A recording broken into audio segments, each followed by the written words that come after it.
Señor, bendito damos gracias a Dios por este día, porque eres bueno, porque tu misericordia se manifiesta, Señor, tu justicia es plena, Señor, y gracias porque permaneces fiel para con nosotros, Señor. Gracias porque aún en medio de nuestras fallas, Señor, tú no cambias, Señor, y gracias a Dios porque nos permites tener tiempos en los cuales podemos conocer más de ti, podemos aprender de ti y podemos crecer en ti. Padre, pongo en tus manos este tiempo, Señor, rogando que tú guíes mis palabras a través de tu Espíritu Santo, que sean entendibles, que sean de edificación, que lleguen a lo profundo, Señor, y que sobre todo venga un espíritu de revelación en cada una de las personas que se conecten, que lo vean, que después vean la grabación, Señor, y que en todo tu nombre sea glorificado. Gracias, Señor, en tu nombre santo. Amén. He querido empezar esta serie del estudio de Romanos que se le llama comúnmente la columna vertebral del cristiano, del cristianismo. ¿Y por qué es esto? Pues porque aborda el fundamento de nuestra fe. Pablo lo expresa aquí perfectamente en la carta de Romanos. Entonces la intención va a ser ir cada semana estudiando un capítulo de Romanos. Eso implica que nos llevaremos 16 semanas y ya sobre eso poder terminar este estudio. Y bueno, para hablar un poquito de Romanos, pues tenemos que entender qué era Roma en ese momento, y le voy a dar un tema como de introducción, no sin antes comentarles que la carta de Romanos abarca 5 temas importantes, ¿no? Que son el eje central, que es la condenación del hombre, lo que somos por naturaleza, la justificación, que es la salvación por fe, después viene la santificación, que es cómo vivir la vida cristiana, la soberanía de Dios, que es Israel es el olivo y los gentiles somos injertados en él, y esto bajo la soberanía de Dios. El quinto tema es el servicio a Dios, que es solamente una persona justificada, nacida de nuevo, puede servir a Dios, y es una muestra de gratitud. Y bueno, cierra la carta con instrucciones finales en los últimos 2 capítulos. Pero bueno, entrando al tema de Romanos, entrando un poquito en el contexto, Roma en aquel tiempo era el centro de el centro comercial, político, mundial, ¿no? En ese momento era la capital del Imperio Romano, y entonces era una ciudad en la cual habitaban más de 1 millón de personas.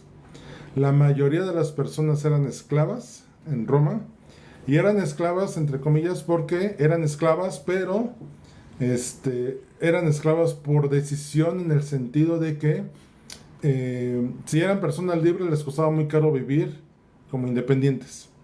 Entonces preferían seguir siendo esclavos y asegurar comida, vivienda y seguridad, ¿no? Entonces, pero finalmente pues, había de todas las naciones, era una ciudad cosmopolita, y dentro de esto se estableció una iglesia cristiana, una comunidad cristiana, que algunos de los historiadores y estudiosos comentan que seguramente fue gente que salió del Pentecostés, que estuvo ahí, se regresó a su lugar de origen o donde vivía y se fueron a Roma, y ahí se estableció esta congregación.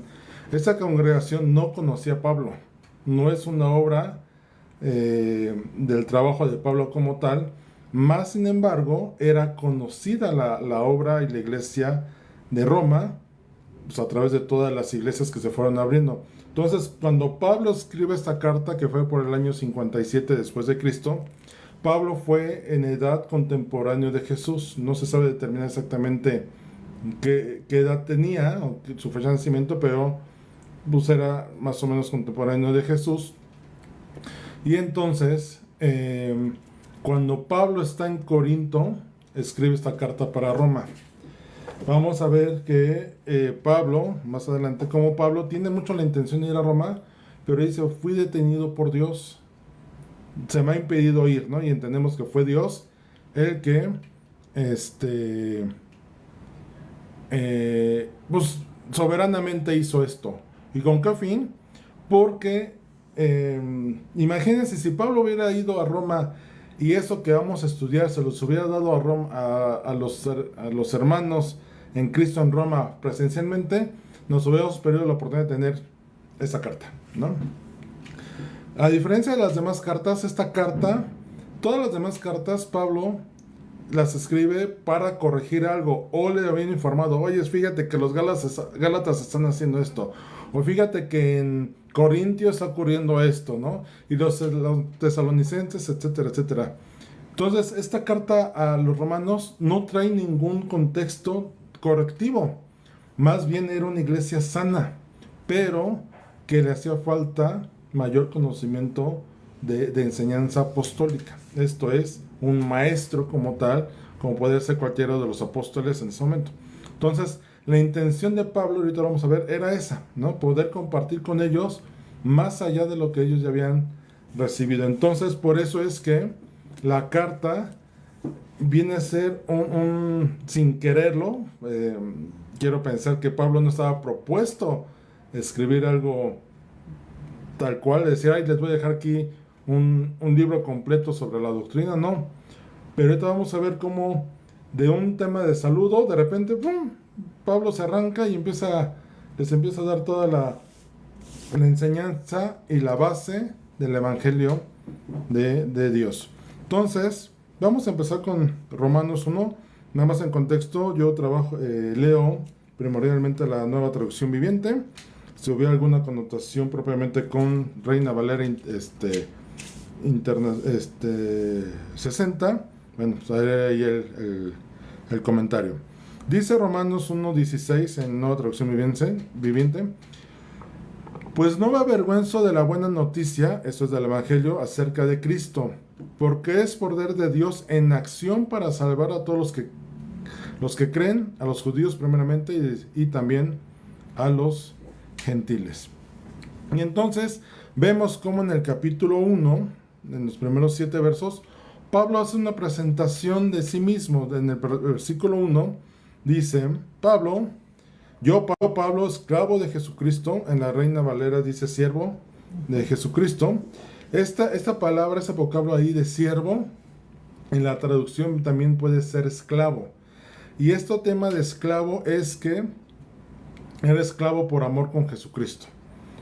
Ya no solamente siervo, sino él había entendido tanto su llamamiento que se dispone a literalmente hacer lo que Dios le indicara que hiciera, ¿no? Entonces, por eso es que dice Pablo, esclavo de Cristo Jesús, y elegido por Dios para ser apóstol.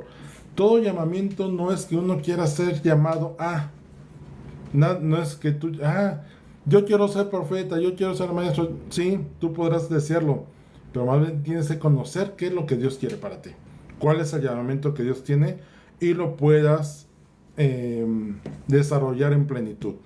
Entonces dice Pablo, fue escogido por Dios. Para Pablo mismo no sabía, en algún pasaje por ahí da a entender, dice, yo no sé por qué Dios me escogió, pero pues él tuvo bien escogerme, ¿no? No dice, inclusive Pablo más adelante comenta, dice algo así como, yo que era perseguidor de la iglesia, que inclusive me constituí un enemigo, pues Dios me trajo, ¿no? ¿Y por qué? Pues porque Él quiso, literalmente. Lo comenta en Hechos cuando relata su testimonio. Y dice que fue enviado a predicar la buena noticia. Eso es el Evangelio de Dios. Y por eso escribe esta carta. Eso es todo lo que dice de su presentación. Y entonces empieza a entrar a tema. Dice en el versículo 2, Dios prometió esas buenas noticias hace tiempo, y empieza a hacer una referencia de que el Evangelio o estas buenas noticias o esta predicación que él está haciendo no es algo nuevo. Para muchos judíos en aquel tiempo lo tachaban de, estás diciendo cosas herejes, lo que estás diciendo está fuera de contexto de lo que nosotros como judíos tenemos y sabemos y hemos crecido y etcétera, ¿no? Aquí no. Pablo lo que les está diciendo es, espérenme, esto que yo les estoy hablando no es invención mía. Los mismos profetas en los escritos antiguos que se conocían en la Torá y toda esa Septuaginta que se conformó antes de la venida de Jesús, que era el compendio de todos los libros reconocidos por los judíos para conocer a Dios. Dice, oigan, de eso yo les estoy hablando. No les estoy hablando de algo inventado por mí. Si se pueden estudiar, sabrían que los profetas hablaban de esto que yo les estoy hablando, que es de Jesús. Inclusive en el primer siglo, los judíos le daban más importancia a los escritos de los rabinos que a la misma Torá y todo lo que se conoce como Septuaginta. Le daban más importancia a los escritos rabínicos que a ello. Entonces, en el verso 3, Pablo dice, esta buena noticia, este evangelio, esta enseñanza que yo les estoy dando, pues trata de Jesús, el Hijo de Dios, que vino terrenalmente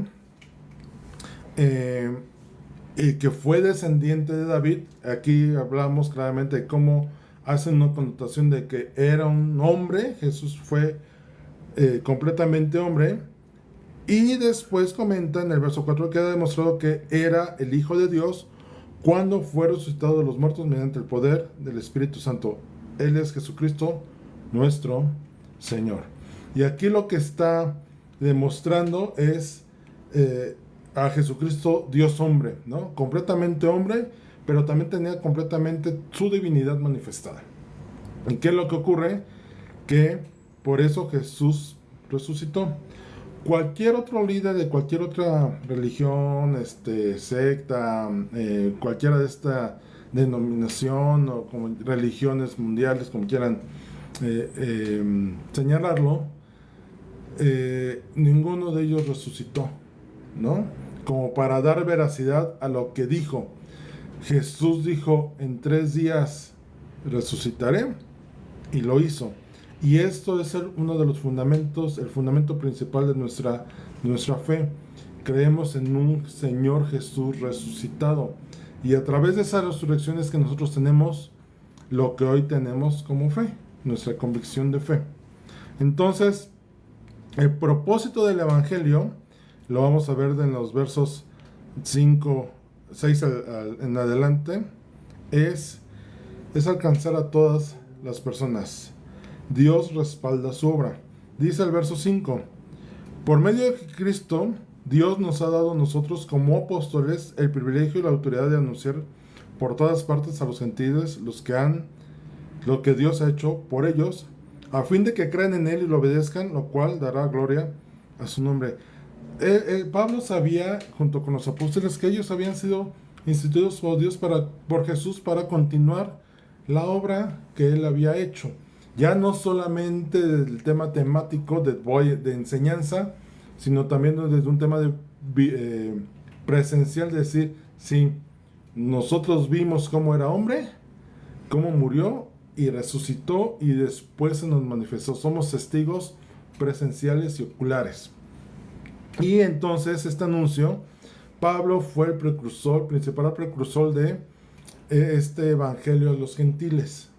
Y con lo cual denota que esta salvación que Dios estableció no era solamente para los judíos, sino también se extendía para todas aquellas personas que no eran judías, esto es, a los gentiles.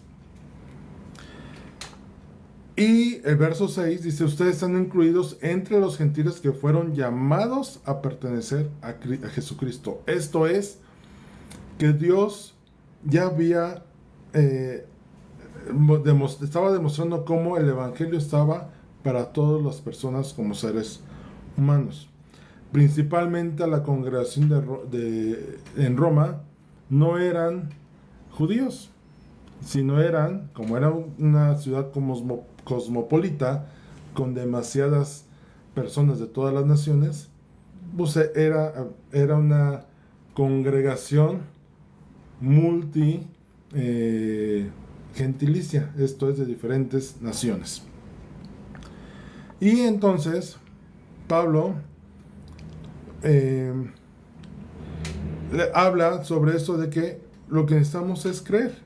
Dice en el verso 6, digo 7, les escribo a ustedes los amados de Dios que están en Roma y son llamados a ser pueblo santo.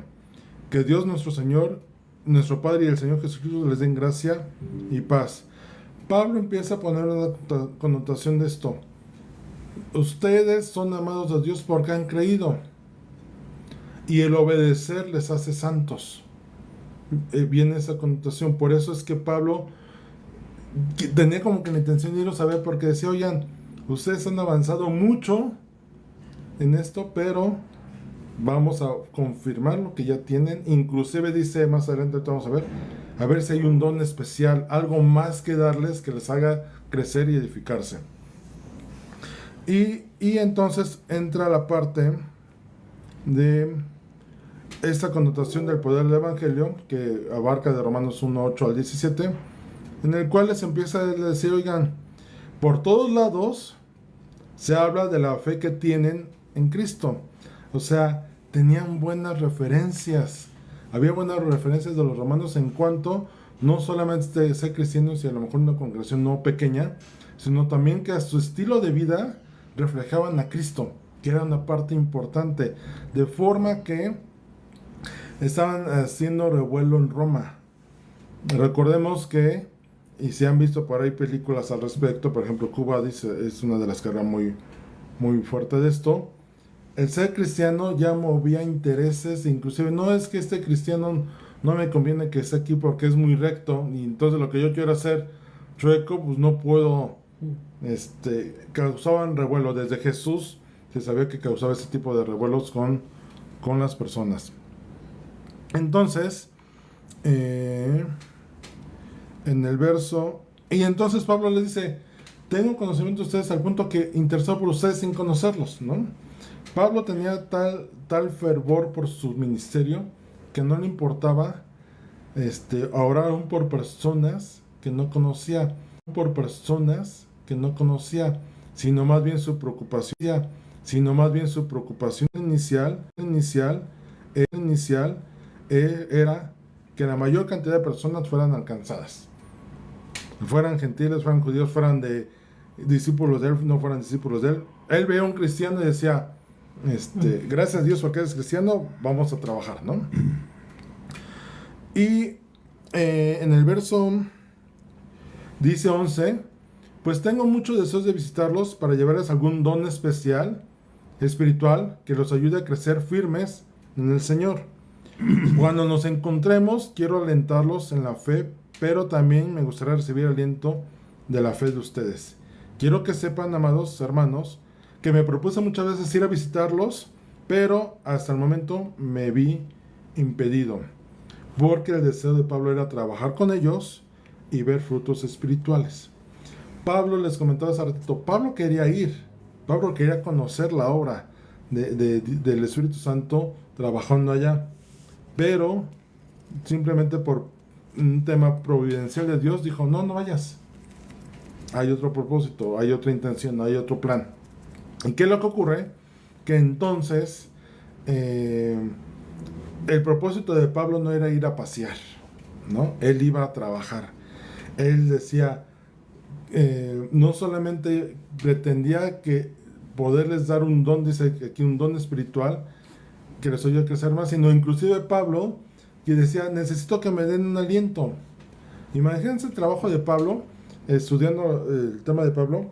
Pablo no tenía un cuerpo que se caracterizara o que se diera a entender más no tenía una fisonomía física fuerte. Por ahí se da a entender como que tenía un cuerpo a lo mejor delgado,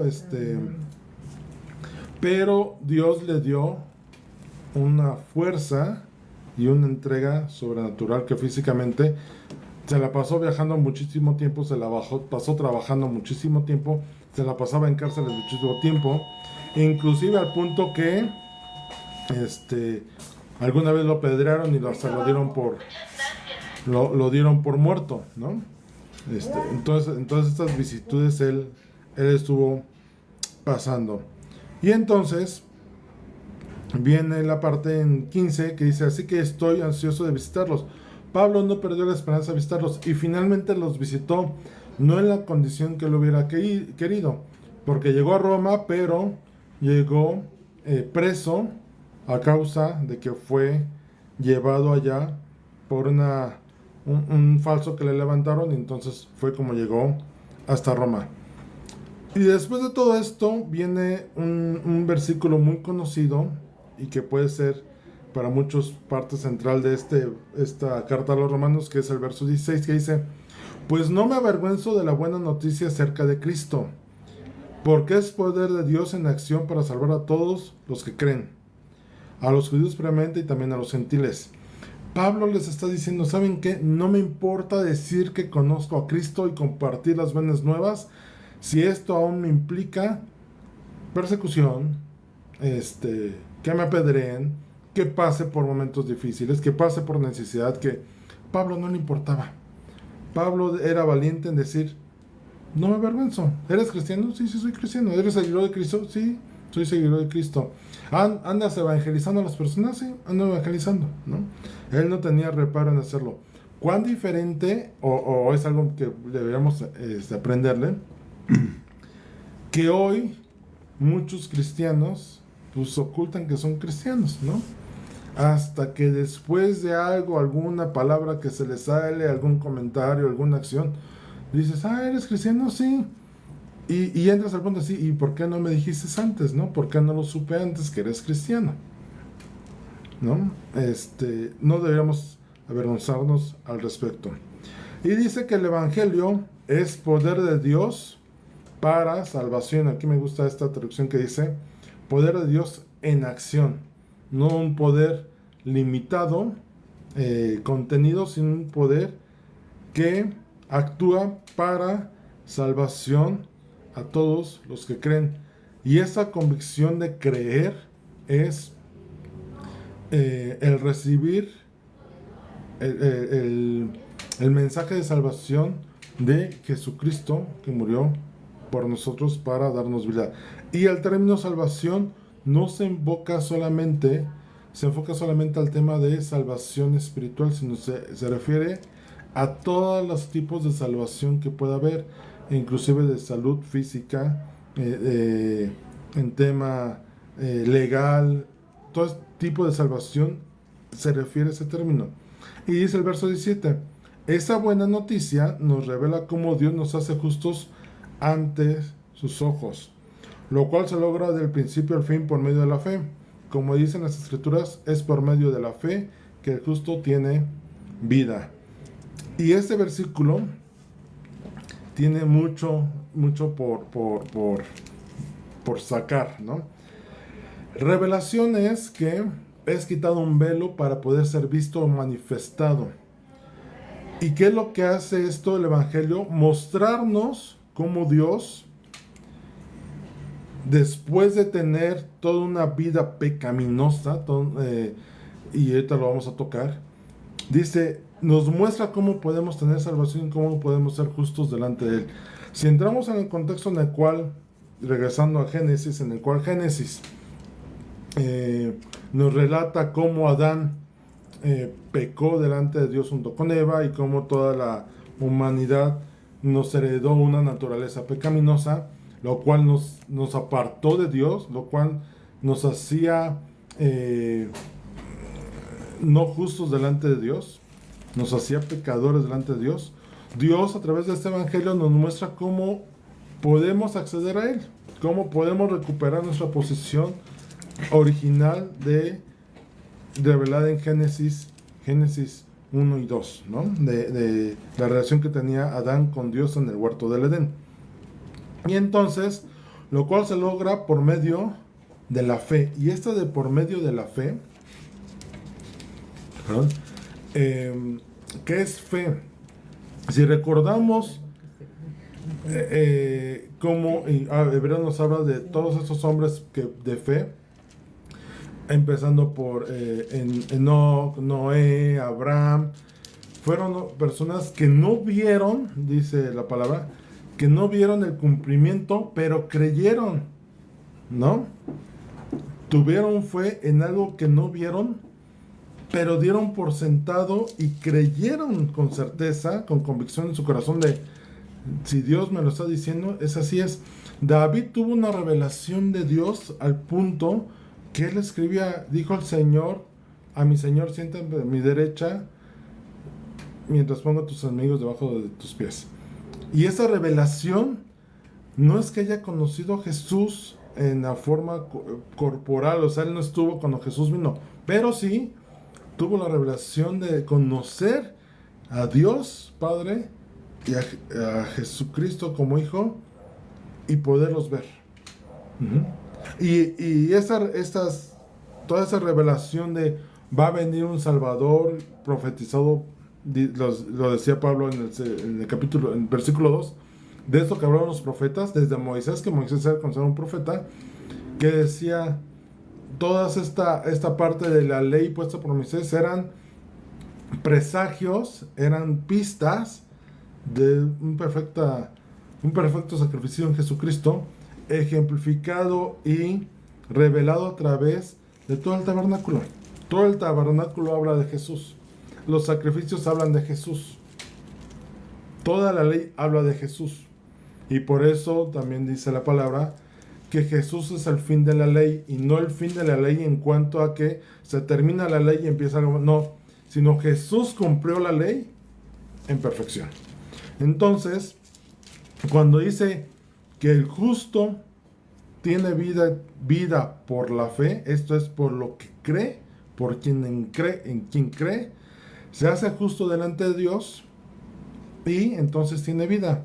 La vida que tenemos ahora, si tú eres justo, es la vida que tienes hoy y la vida que vas a vivir por delante. Todo lo que abarca tu vida, ahora ya la vives en Él, ¿no? Ya uno de los temas que platicaremos es cómo renuncias a vivir tu vida a tu estilo, ahorita lo vamos a tocar también, y entonces empezarlo a vivir al estilo que Dios quiere. Dice el verso 8. No, perdón. Nos quedamos en el 16, ¿no? Bueno, retomando un poquito, quiero reiterar esto. Pablo iba a ir a trabajar a los romanos. Y eso de trabajar era porque buscaba dar frutos espirituales. Y esos frutos espirituales eran 3 puntos importantes. Uno, la actitud espiritual, ¿no? Cómo los dones se manifiestan en ti. Cuando habla en Gálatas respecto a los frutos del Espíritu Santo, ese fruto era el que buscaba que fueran espirituales. El segundo era el fruto de el tipo de vida que tenían, que realmente manifestaran que eran hijos de Dios, ¿no? Un estilo de vida diferente. Y el tercero era el crecimiento de la congregación en personas, ¿no? Cuando se habla, es que el Evangelio dio fruto, está hablando de personas salvas. Entonces, Pablo iba principalmente a eso y a alcanzar al mayor número de personas que, les decía ahorita, Pablo era un apasionado por las vidas de las personas, porque más personas fueran alcanzadas. De hecho, por eso dice después, estoy en una indecisión entre o morirme o seguir vivo, porque morirme, pues veo al Señor Jesús, pero el quedarme es necesario para alcanzar más almas. Y decía Pablo, estoy en la indecisión, y finalmente cumplió su cometido a través del tiempo. Hace ratito les comentaba, ya no quiero que se me pase, que Pablo intercedía por ellos, y esa función de intercesión todo líder la debe tener por la demás gente o la que tiene a cargo, no tanto por obligación, o en ese sentido de decir, si eres de los míos, intercedo por ti, pero no, tú te juntas en la iglesia que está a la vuelta, hay que tu pastor ore por él. No, que deberías sí, su pastor debe orar. Pero si tú tienes un llamamiento, el interceder viene implícito en tu posición. No es algo excepcional, algo que digas, no, voy a pensarlo, déjame ver si me conviene. No, es algo que viene implícito con el llamamiento. Y entonces vimos en el verso 16 y 17 cómo la valentía que da el Evangelio, ¿no? Cómo Pablo no se avergonzaba de decir, soy cristiano. Y Pablo hace una connotación, y lo sabemos, como primero Jesús vino a los judíos no lo aceptaron, y entonces los mismos judíos atentaron contra la vida de Pablo, ¿no? Como ocurrió con Jesús. Y al no ellos no querer recibir, entonces se abre a los gentiles. Jesús mismo compartió a gentiles, dando una línea que el evangelio venía para todas las personas. El evangelio no se trata de condenación, se trata de justicia. Y todo el libro de Romanos habla sobre la justicia de Dios. Hace rato leíamos como en el verso 17, que el justo por la fe vivirá. Tienes fe, te llega a la justicia y entonces tienes vida. Y eso es importante tenerlo muy presente, porque viene la parte en la cual el hombre se manifiesta en contra de Dios. Esto del evangelio, las buenas nuevas que Cristo vino a darnos a través de la cruz del Calvario, por su sacrificio y su resurrección, que es el evangelio, no todo ¿por qué fue necesario? ¿Por qué el evangelio era necesario? Para mostrarnos o revelarnos cuál es el propósito de Dios, de cómo hacernos justos delante de Él. Pues muy sencillo, pues porque pecamos delante de Dios. Y ya no solamente en la herencia que nos dejó Adán, sino, y ahorita lo vamos a ver, en el verso 18. Dice, la versión Nueva Traducción Viviente: pero Dios muestra su ira desde el cielo contra todos los que son pecadores y perversos, que detienen la verdad con su perversión. Y aquí va a venir una frase que quiero que la medites y la corrijas. Por ahí una frase muy común que dice, Dios aborrece el pecado pero ama al pecador. ¿Y saben qué? No es así. Dios ama su creación, Dios ama al ser humano, no al pecador. Voy a tratar de ejemplificar esto. Si una mujer se casa con un hombre llamado, voy a poner un nombre, José, se casa con José, y José es contador, ¿con quién está casado la mujer? ¿Con el contador o con José como hombre? Sí. Digo, suena lógico, pues obviamente con José como hombre, ¿no? Aunque sabemos de esas historias, no voy a señalar directamente a las mujeres como tal, porque también hay hombres, pero cuando hay mujeres interesadas, sí, seguramente no se casa con José hombre, se casa con José el arquitecto, con José el médico, con José el director general de X empresa. Uh-huh. Pero la lógica, el sentido común es, te casas con el hombre, ¿no? Si yo tengo un hijo y uno de mis hijos se llama David, y si David es médico, no es mi hijo porque sea médico, es mi hijo porque yo le engendré y se llama David, ¿no? Cuando Dios creó a la humanidad, al ser humano, al hombre, Dios busca la salvación del hombre. Entonces la afirmación de decir que Dios ama al pecador es incorrecta. ¿En qué sentido? Que si Dios ama al pecador, se estaría contradiciendo el mismo. Porque Él aborrece el pecado. ¿Cómo va a ser posible que Él ame al que comete pecado, que es algo que Dios aborrece, ¿no? En la mañana platicaba con alguien y le decía, mira, imagínate que a mí me gusta la limpieza. Soy amante de la limpieza. Y tú vienes con los pies sucios, enlodados, apestosos, y quieres entrar a mi casa. ¿Te voy a dejar entrar? no te voy a dejar entrar, porque mi casa es limpia, porque me gusta que esté ordenada, que esté pulcra. Ajá.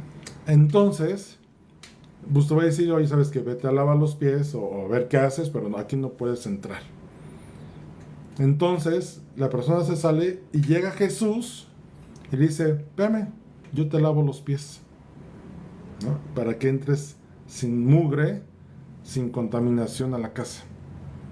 Y entonces, vienen a tocar la puerta y entonces, ya vienes limpio de pies. Ahora sí puedes pasar. Ajá. Algo así ocurre, quiero ejemplificarlo guardando las proporciones, con la santidad de Dios. Dios no puede permitir pecado. Imagínate a Dios amando al pecado. A ver, es que aquí viene una connotación. Si el hombre pecador dice, Dios ama al pecador, entonces él nunca va a cambiar, porque dice, no importa que yo peque, Dios me ama. Y no es así. Por eso Pablo más adelante vamos a ver en unas semanas, dice, ¿qué pues? ¿Vamos a pecar para que la gracia sobreabunde? No. Y ahora vayamos a esta connotación. ¿Por qué fue el diluvio? Porque Dios se hartó de la maldad que existía en ese momento, que dijo, no entienden, ¿no? Son unos pecadores profesionales. Vino el diluvio para acabar con todos los pecadores. ¿Por qué vino la destrucción sobre Sodoma y Gomorra? Dios amaba a las personas, sí, quería que fueran salvas, al punto que Lot y sus hijas, su familia se salvaron, ¿no? Pero era tanto el pecado, eran tantos pecadores juntos, que vino granizo del cielo y fuego y destruyó la ciudad. Dios no ama al pecador, ama a la persona que busca alejarse del pecado. Y no es que Dios sea malo, Dios es justo y Dios es misericordioso, y ahorita lo vamos a repasar, pero quiero que tengas esta connotación. Dios no ama al pecador, porque sería como, sigue pecando, justificarlo. No, te amo a ti y espero que dejes de pecar. ¿Cuántas veces Dios fue con Israel? Deja de pecar, ven conmigo. Ahí estaban los jueces, después los profetas, arrepiéntanse. Llegó un momento que dijo Dios, hasta aquí, no soporto su pecado.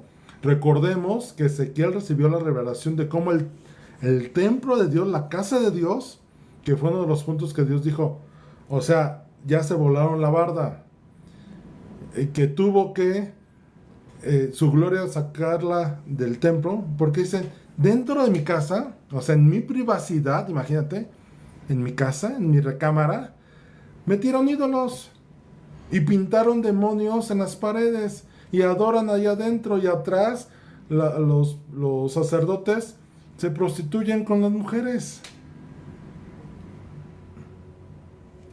Hijo Dios, hasta aquí, ¿no? Y es lo que vamos a leer ahorita. Dice que Dios muestra su ira desde el cielo contra todos los que son pecadores y perversos, que detienen la verdad con su perversión. Dios ama a su creación, al ser humano. Dice el verso 19, ellos conocen la verdad acerca de Dios, porque Él les ha hecho evidente. Pues desde la creación del mundo todos han visto los cielos y la tierra, por medio de todo lo que Dios hizo. Ellos pueden ver a simple vista las cualidades invisibles de Dios, su poder eterno y su naturaleza divina. Así que no tienen ninguna excusa para no conocer a Dios. Desde la creación, y eso ya lo hemos platicado en otras ocasiones, la misma creación proclama, te declara, nos demuestra, nos empuja a decir, mira, esto no es casualidad, esa creación hubo un diseñador, hubo un Dios que lo hizo. Ajá. Y aparte, Él lo puso en nosotros. ¿Cuántas personas en la vida se creen ateas?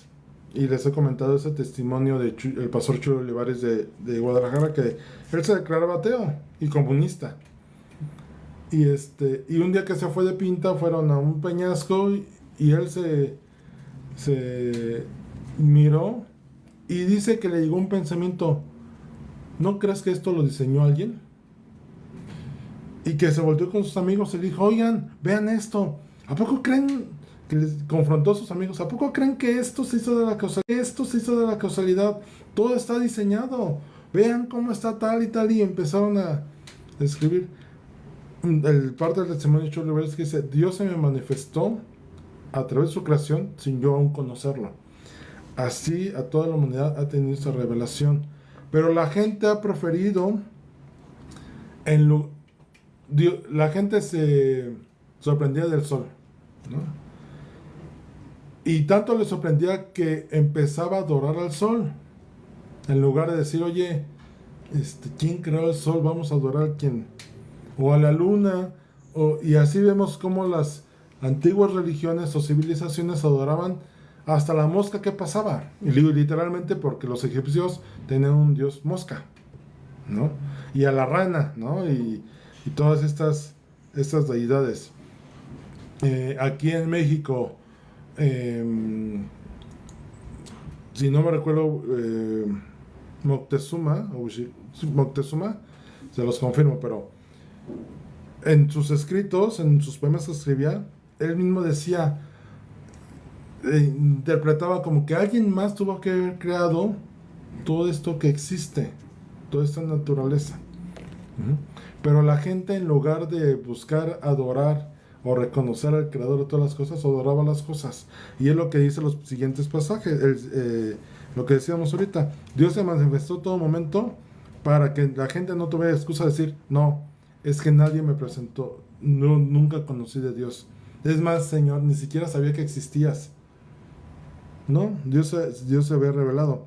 Y dice entonces el verso 21: ellos no conocieron a Dios, pero no quisieron adorarlo. Ellos no quisieron adorarlo. Ellos conocieron inventos que ellos hicieron. Voy a tocar el ejemplo de alguien bíblico: Saúl.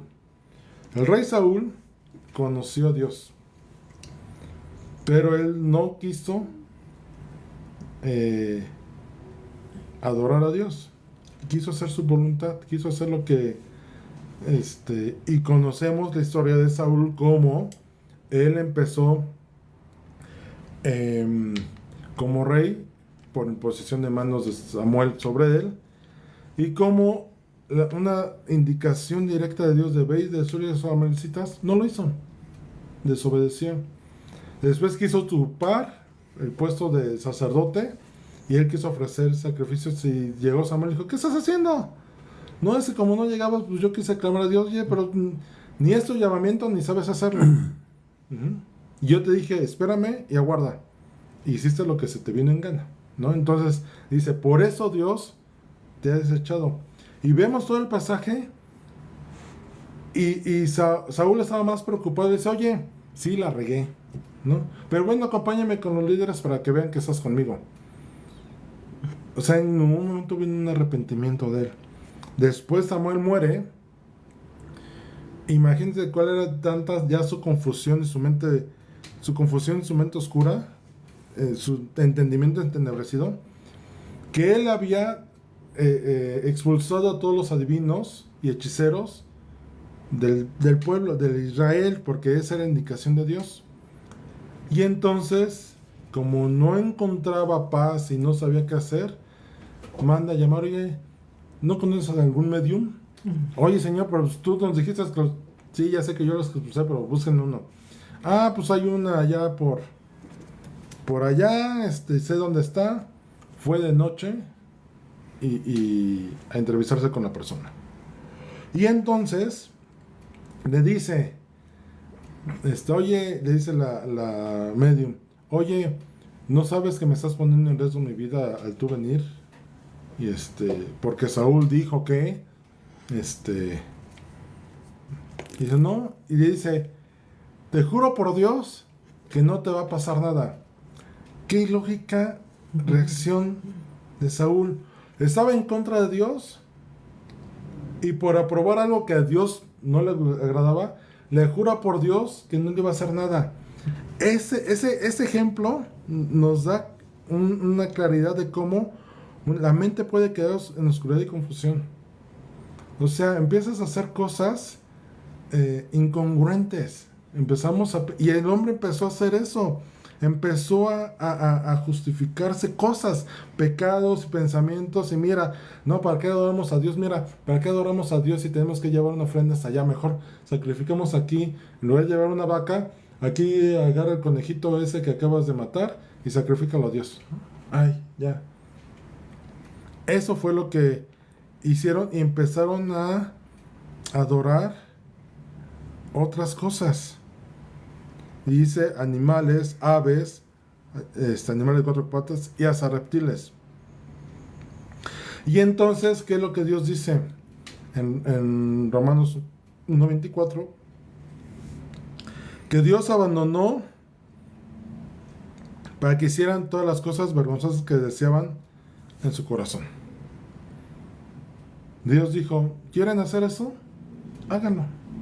Y no era porque Dios no los amara, pero al tal necedad del hombre, dijo, ¿quieres pecar?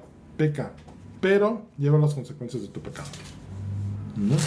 Vemos en Romanos 24, 26 y 28, más o menos una misma connotación. Dice, el 24 los abandonó para que hicieran todas las cosas vergonzosas que deseaban en su corazón.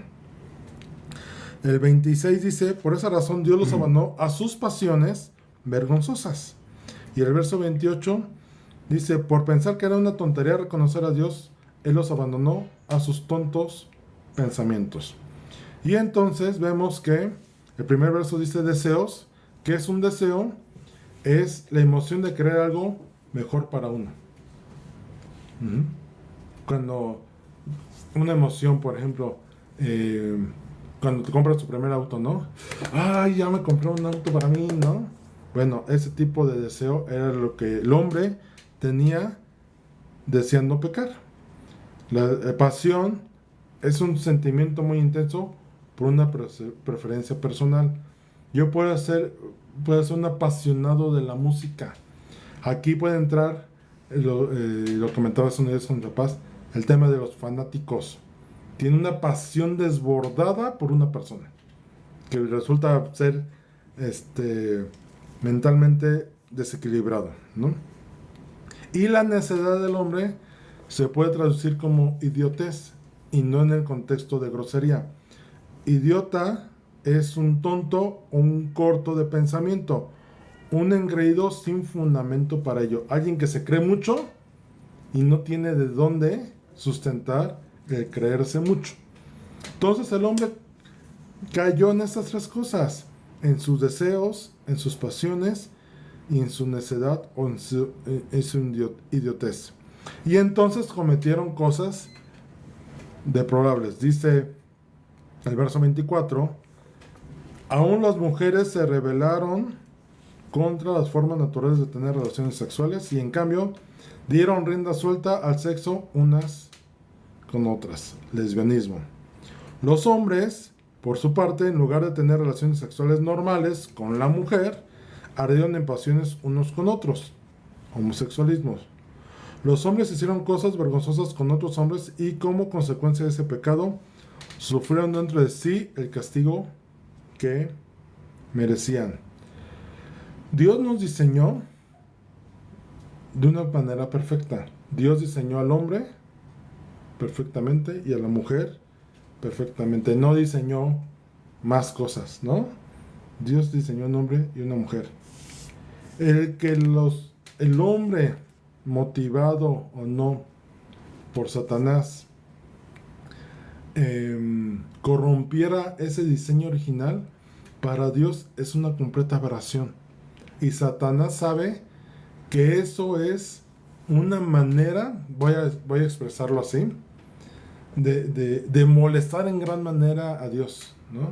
Cuando el hombre rompe el diseño original por su propia voluntad, para Dios es así de la culminación de lo peor, ¿no? Por eso la destrucción de Sodoma y Gomorra. Era tanta la perversión de cosas que estaban haciendo, porque a lo mejor no eran asesinos, Y es más, a lo mejor dentro de asesinatos decía Dios, bueno, son asesinos, ¿no? O son ladrones, o son, y ahorita vamos a ver que todo eso, pero decía Dios, bueno, pero el que se volvieran homosexuales y les practicaran la homosexualidad y el lesbianismo, para Dios es una de las manifestaciones pecaminosas más vergonzosas y perversas. O sea, y por eso Sodoma y Gomorra fue destruida, y por eso el diluvio también. Porque hay dos cosas que siempre vienen juntas y que se han manifestado así: la idolatría y la perversión sexual. ¿Quién fue el primer idólatra? El primer, sí que cayó en idolatría bíblicamente. Si lo estudiamos, Satanás. Satanás fue el primero que dijo, ¿para qué le van a dar adoración a Dios? Y véanme, yo merezco esa adoración, es más, yo merezco sentarme en ese trono, yo merezco subir allá arriba. Recordemos que la adoración que le damos a Dios, Satanás siempre la ha querido. ¿Y por qué nos odia como raza humana? Porque nosotros voluntariamente se la damos a Dios. Y él dice, ¿por qué no me la dan a mí? Satanás, denmela a mí. Y nosotros decimos, pues es que tú no lo mereces. No tienes nada en ti mismo que amerite darte alabanza. Alabamos y adoramos a Dios porque Él es Dios, ¿no? Sus atributos y sus cualidades en sí mismo ameritan que lo adoremos. Y entonces por eso es que ese tipo de pecado, pues vale la expresión, digo, Dios es Dios y no lo mueves, pero es como darle en la torre a Dios, ¿no? Es algo que dices, no. Y entonces viene todo un listado de manifestaciones pecaminosas, de esa naturaleza humana que tenemos. Desde el verso 29 dice, después de estas dos manifestaciones perversas, viene, se llenaron de toda clase de perversiones, pecados, avaricia, odio, envidia, homicidios, peleas, engaños, conductas maliciosas y chismes. O sea, el chisme entra en una connotación y una clasificación de pecados, ¿eh? Eso es cosa de la Iglesia Católica. Pero bueno, el chisme no es cualquiera dice, es un chismecito, no. Es un pecado que inclusive en alguna parte está considerado como si tú tratas de matar a alguien porque estás hablando mal de una persona.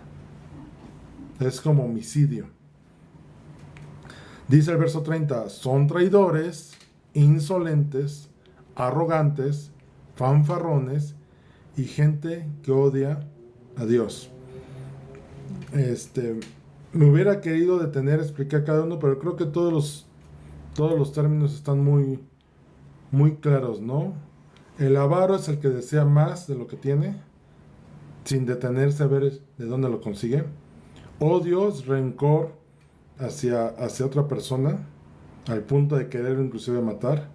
Envidia, desea lo que alguien más tiene, cuando tú lo puedes obtener, pero no has hecho nada por obtenerlo. Y te resulta molesto que alguien más lo tenga, ¿y por qué tú no? Y hay muchos casos. Homicidios, bueno, pues asesinar a alguien. Peleas, que son riñas. Pelearte sin motivo o razón. Y no porque haya peleas que tengan justificación. Pero bueno, hablamos de esas peleas en las cuales te peleas por cualquier tontería. El otro día, hace una semana, andando con Carlos, que nos llevó el pastor de ahí cerca de su casa, nos comentaba de una historia que decía, mira, en esta casa o estas familias históricamente son conocidas porque entre ellos se peleaban. Dice, mira, aquí vive nadie, pero se peleaban al punto de tirarse balazos. Y entonces, o sea, son peleas que tú dices, ¿qué necesidad hay? Engaños, obviamente el sacar ventaja, el ocultar cosas para obtener un beneficio. Conductas maliciosas, esto de que hacerle la maldad a alguien. Una conducta maliciosa puede ser broma, pero cuando tú le quitas la silla a alguien cuando se va a sentar para que se caiga, es una conducta maliciosa. porque más allá de reírte es que se caiga y se lastime, ¿no? Chismes, ya lo comentaba, son traidores. ¿Saben lo que es el traidor? Voltearle la confianza a alguien. Insolentes, que te gusta molestar y hacer algarabía. Arrogantes, que te crees mucho. Fanfarrones, que te luces, mírenme, yo hice, yo puedo, yo acá. Y gente que odia a Dios. Bueno, ahí no hay mucho que explicar. Yo no concibo a alguien que pueda odiar a Dios. Aunque sí, fíjense, hay gente que cuando le echa la culpa a Dios de sus cosas, indirectamente lo está odiando. Es que, ¿por qué me quitaste a mi padre? ¿Por qué me quitaste a mi hija? ¿Por qué me quitaste la casa que tenía? ¿Por qué? Y puede llegar al punto de inclusive llegar a decir, ya no quiero nada contigo, te odio, te detesto, no quiero nada contigo, ¿no? Dice, inventa nuevas formas de pecar. Fíjense, a los niños chiquitos, ¿qué les enseñas a los niños chiquitos? ¿Hacer lo bueno o hacer lo malo? Bueno, Les enseñas a hacer lo bueno porque lo malo ya lo traen intrínseco. Es más, cuando los niños pequeños empiezan a manifestar cosas malas, las tenemos que corregir. Y los niños no manifiestan cosas buenas, naturalmente, se las tenemos que enseñar. Bueno, los hombres inventan formas nuevas de pecar. Y desobedecen a sus padres.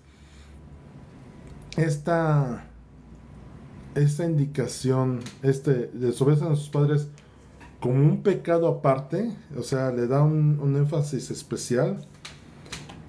Nos remite a Éxodo 20, ¿no? En el cual uno de los mandamientos es honra a tu padre y a tu madre para que seas de larga vida en la tierra mientras vives. Y muchos pasan por alto esto, deshonrar a los padres o no obedecerlos. No es algo leve, ¿no? Trae unas consecuencias. No se tientan al corazón para hacer el mal. Y si lo pueden hacer con saña, lo hacen. Y eso lo vemos mucho en los criminales o en todas esas historias del narcotráfico. El Mocha Orejas, por ejemplo. O sea, no se conformaban con tener a alguien secuestrado. Había que lastimarlo, ¿no? Y había que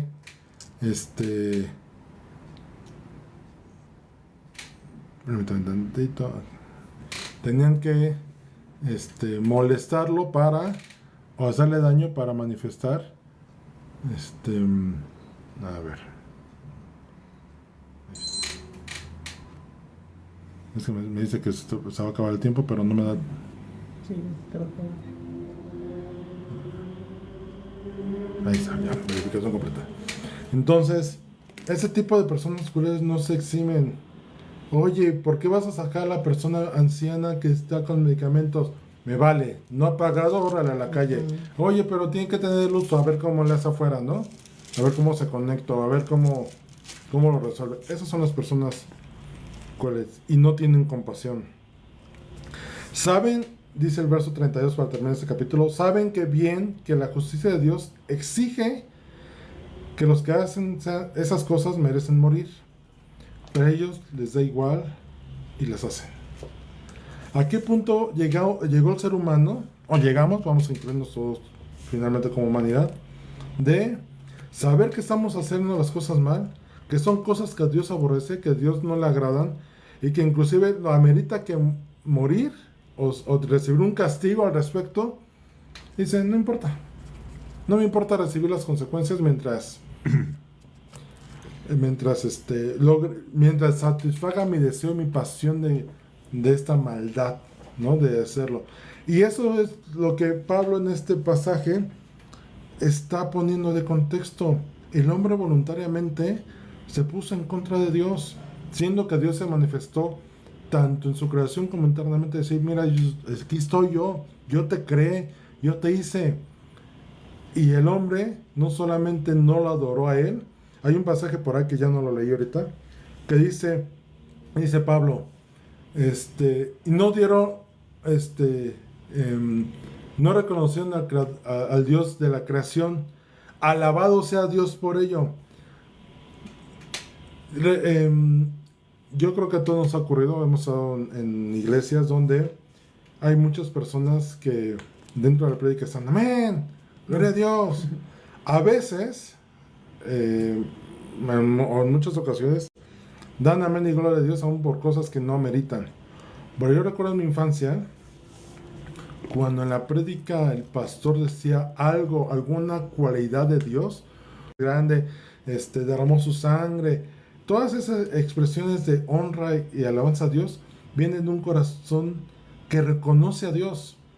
Y Pablo, aún escribiendo él lo que estaba escribiendo, escribe Dios de toda la creación y no se detiene a expresar una alabanza a él.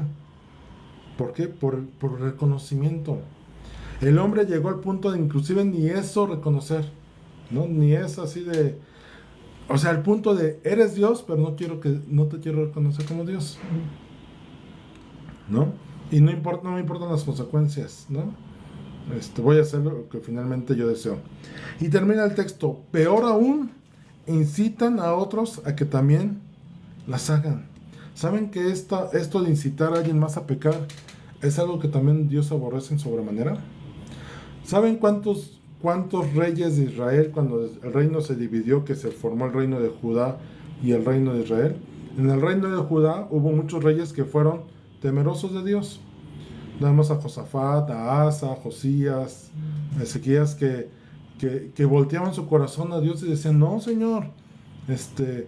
Cuando Josías es puesto como rey, que era un muchachito de no más de 10 años, y tenía Jonaida, el sumo sacerdote era en ese momento, que él lo instruyó, en una edad temprana, en su adolescencia, arreglando el templo, encontraron los rollos de la ley. Entonces al que la encuentra le dicen, digamos que el encargado de la bodega lo encuentra y le dice al escriba, oye escriba, mira, me encontré esto. Y el escriba lo abre, ¡ay, es la ley! Y lo lleva con el sacerdote. Oye, Jonás, mira lo que me encontré. Y el sacerdote lo lee y vamos con el rey. O sea, fue algo imperante que lo llevaron con el rey. Y el rey, cuando escuchó todo lo que decía la ley, inmediatamente mandó quitar ídolos y convocó ayuno, que todos se purificaran y celebrar Pascua. Porque se dio cuenta que en su necedad el pueblo se había apartado de Dios y estaban cometiendo todos estos pecados. Y dijo, esto merece la muerte. Es más, estamos viviendo extra. Dios no nos ha destruido desde ese tiempo. Dios lo pudo haber hecho. Hay pasajes sucesos en la Biblia que nos llevan a ese punto de cómo sí podemos reconocer a Dios. Cómo hubo gente que sí lo hizo, gente que sí, pero la mayoría no. Y dentro de ese contexto que les decía que el pueblo de Judá sí tuvo reyes que eran temerosos de Dios, por el otro lado del reino de Israel, ni uno era temeroso de Dios. Y al principio muchos fueron quitados. En Judá, en el reino de Judá, hubo una descendencia de David que hijo tras hijo, aunque fueran rebeldes delante de Dios, Dios cumplió su promesa de alguien de la simiente de David iba a sentarse en el reino. Y se cumplió. En el caso del reino de Israel, no.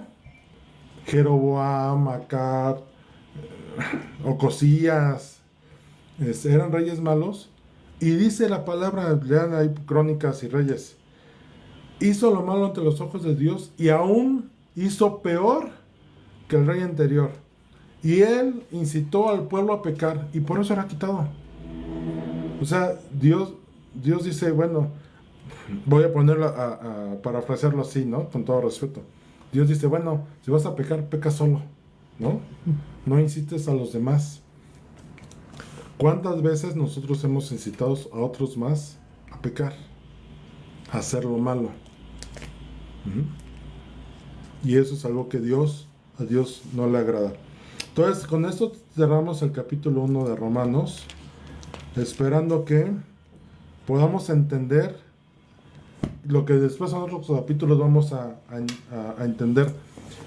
Algo que yo quiero que medites en esto es, la Biblia está dividida en capítulos y versículos, y algunos pasajes hasta traen algunos subtítulos ahí, como indicando algún tema, y no es que ahí termine el tema. Yo no debería terminar en ese momento en 1 Corintios, porque si seguimos leyendo, en Romanos 1, porque debemos seguir de corrido leyendo Romanos 2, porque es solo una idea, toda la carta es una idea. Por forma práctica es que está dividida, ¿no? Y no porque esté mal, pero no te quedes en que, ya terminé el capítulo 1 y el siguiente va a empezar con un tema nuevo, no. Es directamente una continuación de ese capítulo. Entonces, ¿mande? Es una serie. Es una serie, exactamente. Entonces, yo quiero que te quedes hoy con esto, para cerrar esta primera enseñanza del día de hoy. El Evangelio nos fue dado para salvación, y por él es que, teniendo fe en Jesucristo, en el Evangelio de Dios, es que hemos sido hechos justos y tenemos vida. Pero tenemos que entender de dónde Dios nos hizo justos, de todas estas naturalezas pecaminosas. Y si tú, y yo sé que toqué algún tema fuerte con el tema de homosexualismo y lesbianismo, y es con respecto a las personas que estén en tal práctica, en tal situación. Pero quiero decir que Dios tiene un medio de salvación para ello. Dios no hizo hombres con cuerpo de mujer. Porque si tú crees eso, o si nosotros creyéramos eso, diríamos que entonces Dios no hizo un diseño perfecto en nosotros cuando nos creó. Y Dios nos hizo perfectos. Dios nos diseñó perfectos. Entonces, si tienes esa situación, ese problema, pues te puedes poner en contacto, podemos platicar. O acércate, si tienes una congregación cerca de tu casa, un pastor cerca de tu casa, lleva esto. Antes de llevarlo con él, llévalo con Dios. Platícalo con Dios. Pero el diseño original de Dios no es mujeres en cuerpos de hombres, ni hombres en cuerpos de mujeres, ni toda la diversificación que después hicieron. Eso Dios lo aborrece, pero tienes salvación, así como todos tenemos salvación en medio de todos nuestros pecados, porque a lo mejor en todo ese listado que hace rato vimos, a lo mejor hemos caído en uno, en dos, en tres o en todos, pero hoy hemos sido salvados y hemos sido justificados, que es uno de los temas principales en Romanos, la justificación que tenemos para después pasar a la santificación. Entonces, espero que este tiempo haya sido de bendición para ti, te haya permitido crecer más en el conocimiento no solamente de Dios y de Jesucristo a través de su Espíritu Santo, sino también si hay cosas en tu corazón que hay que cambiar, es buen momento en que puedas empezar a trabajarlas con Dios. Vamos a cerrar este tiempo con una oración. Padre Santo, te damos gracias por este tiempo que hemos podido pasar conociendo más de ti, de tus verdades, de lo que tú eres, de lo que tú haces, de dónde nos has sacado, Señor, y sobre todo también saber que tú siempre te nos has revelado, Señor, Señor. Perdónanos cuando hemos sido necios en cerrar nuestro entendimiento, en cerrar nuestros ojos, en cerrar nuestros oídos, decirte no. Perdónanos cuando hemos sido, y que un corazón que te conoce, Señor, un corazón convertido, un corazón que ha tenido un nuevo nacimiento, Señor, podamos reconocerte y tener esas expresiones de gloria y de alabanza para ti. Gracias, Señor, por todo, en el nombre de Cristo Jesús, nuestro Señor y Salvador. Amén. Gracias por este tiempo y nos vemos en la siguiente. Bendiciones.